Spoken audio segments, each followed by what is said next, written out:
ఇంకో పక్కన ఎన్టీ రామారావు గారు. ఒక చరిత్ర సృష్టించిన యుగ పురుషుడు ఎన్టీ రామారావు గారు. వీళ్ళందరూ మనకు ఆదర్శం కావాలని మనస్ఫూర్తిగా కోరుకుంటున్నాను.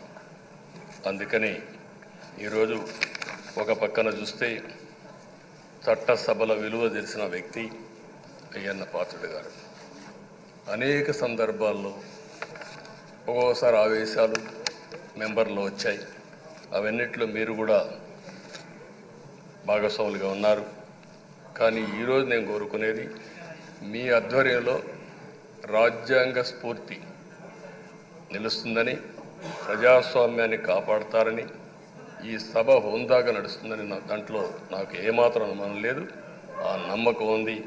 దానికి మరొక్కసారి మీ యొక్క ఆధ్వర్యంలో భగవంతుడు అన్ని విధాల మీకు ఆ శక్తినివ్వాలని, తప్పకుండా ఈ అసెంబ్లీ సెషన్స్లో ఈ 5 ఏళ్లలో రాష్ట్రానికి కొన్ని సమస్యలు ఉన్నాయి.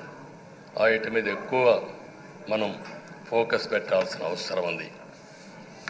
రాజధాని కట్టుకోవాలి, పోలవరం పూర్తి చేసుకోవాలి, నదుల అనుసంధానం చేసుకోవాలి, పెట్టుబడులు రావాలి, మౌలిక సదుపాయాలు కలిగించాలి, బీసీలకు, బడుగు బలహీన వర్గాలకు న్యాయం చేయాలి.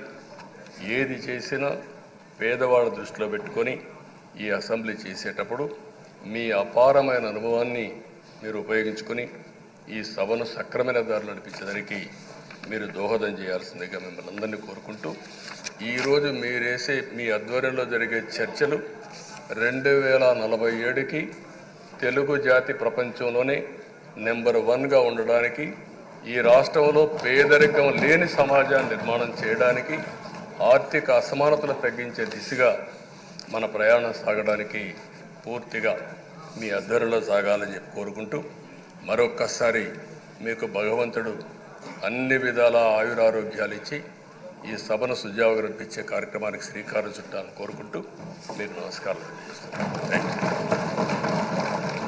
పెద్దలు గౌరవనీయులు పవన్ కళ్యాణ్ గారిని మాట్లాడవలసిన కోరుతున్నాను.